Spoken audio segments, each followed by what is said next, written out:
Welcome to the Movie Spoiler Club, the channel where you can watch movie, television, and streaming series within minutes. Today we're going to spoil the movie Captain America, The Winter Soldier, 2014.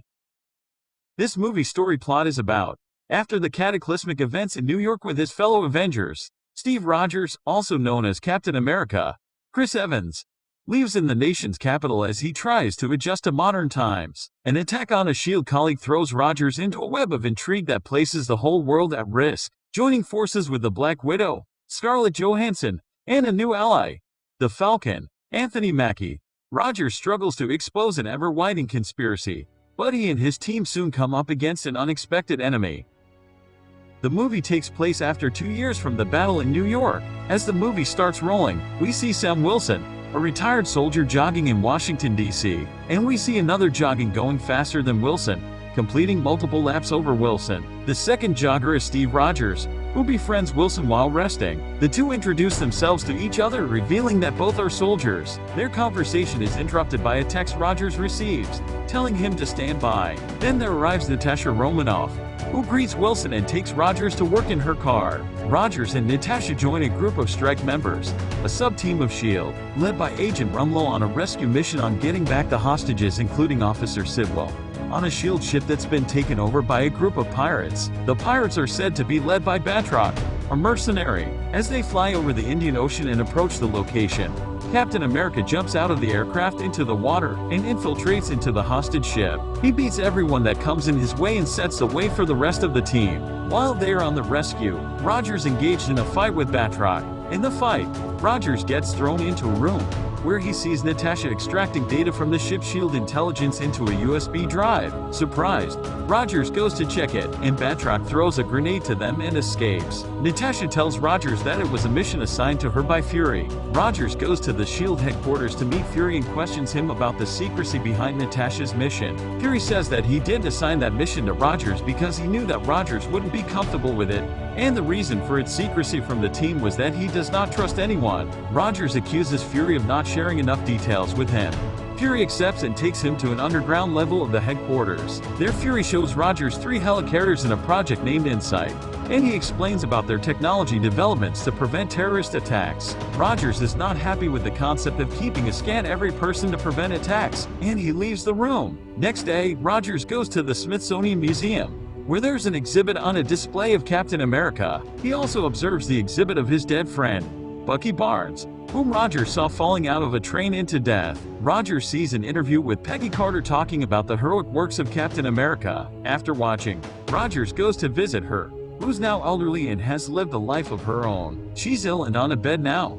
She identifies Rogers and talks with him, but soon loops back to a state she sees him for a first time, shocked to see him alive. In S.H.I.E.L.D. headquarters, Fury tries to access the files that Natasha extracted in the mission but fails to succeed. He goes to meet Alexander Pierce, the Defense Ministry, to ask the Councilman for a delay of the Project Insight, as some suspicions are arising in Fury's mind. Pierce agrees to talk with the Councilman about the matter, but on the condition that Fury will get Iron Man to stop by his niece's birthday. Rogers finds Wilson counseling other former military personnel who's been suffering from post-traumatic stress. After the meeting, Rogers and Wilson get to talk, and there Wilson explains that he has also lost a friend named Riley, who was shot down in the air. Wilson says that despite the loss of his pal, he still loves flying, and asks Rogers what makes him happy. Rogers replies saying that he doesn't know. We see Fury driving in his car as he contacts Agent Hill and orders her to be in Washington, D.C. in 3 hours. When Fury stopped at the traffic light, a police vehicle comes from his side and the officers give him a gaze. As the light turns green,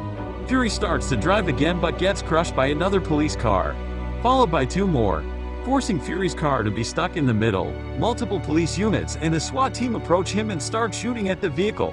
As the vehicle armor integrity decreases, just the moment the armor gets down to 0, Fury gets hold of a machine gun in the car and returns fire through the broken window. As the vehicle system intelligence reactivates, the autopilot mode takes the car away from the mess and starts going on full acceleration. Fury commands the vehicle's computer to find a safe route for him to get away.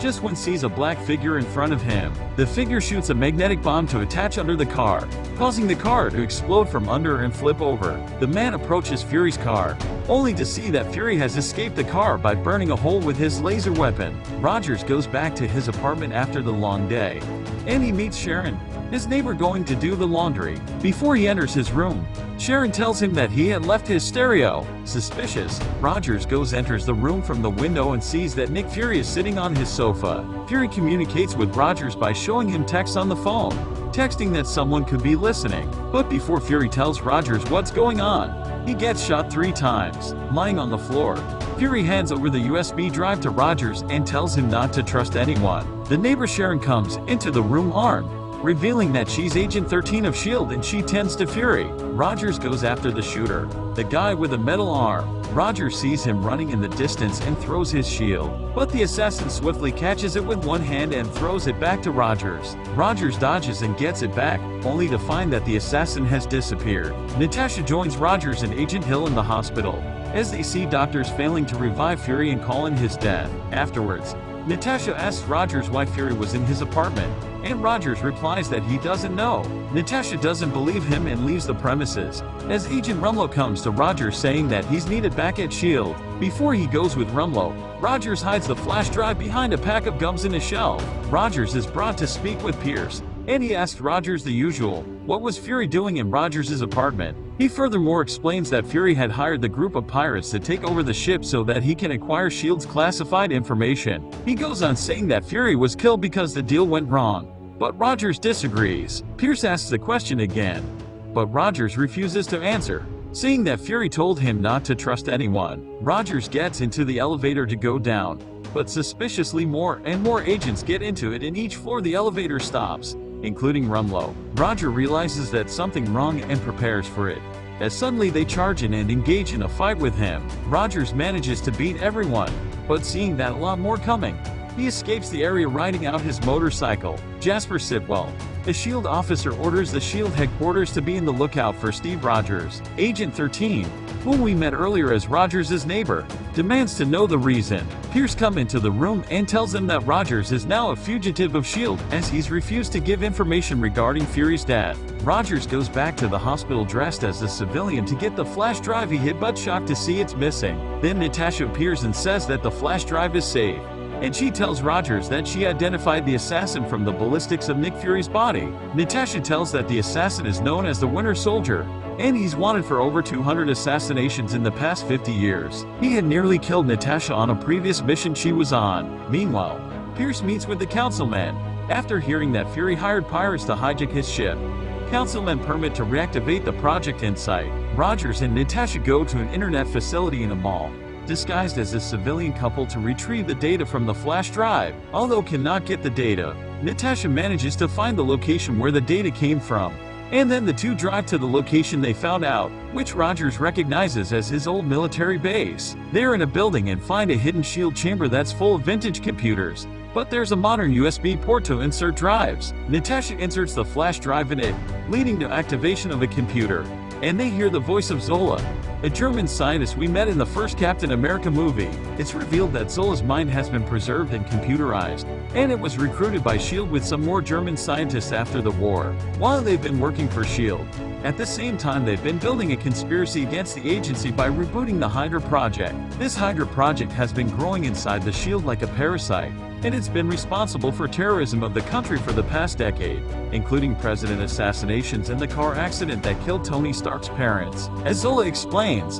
a missile hits the location, destroying the computers. Rogers protects himself and Natasha as the place gets torn apart. Rumlow and a strike team arrive to make sure that there are no survivors, but Natasha and Rogers have managed to sneak out. They go to Wilson's house as they need a place to stay low. After settling, they discuss the matter, and that it should be Zola's algorithm that was stored in the S.H.I.E.L.D. ship, and that there must be help from inside personnel for that. After remembering that Jasper Sitwell is among the ship hostages, they decide that he needs to be inquired. But an issue exists because Natasha and Rogers cannot take him out while the whole city is looking for them. Hearing the discussion, Wilson offers to help them, revealing that he has a Falcon suit that he used to serve in his military service. Wilson calls Sitwell and lures him out to Natasha and Rogers. After threatening, Sitwell confesses shocking information about Zola's algorithm and its use. That algorithm is used to identify people that may be a threat to Hydra in the present or future. Sitwell mentions names such as Captain America,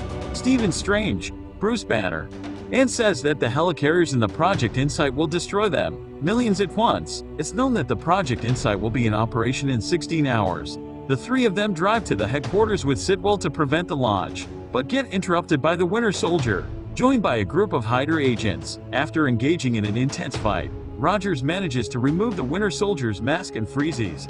After seeing his dead friend Bucky's face, not able to believe, Rogers asks Bucky, but the Winter Soldier asks who the hell is Bucky, and flees away, revealing that he has no idea who he is and under some control. The Hydra agents come in surrounding them, and take Rogers, Natasha, and Wilson into custody. While they are traveling in the prison van, one guard neutralizes the other, and it's revealed that the first guard is Agent Hill dressed as a Hydra member. She takes them to a secret facility, where they meet Nick Fury, who's lying on a bed, alive, unknown to the outer world.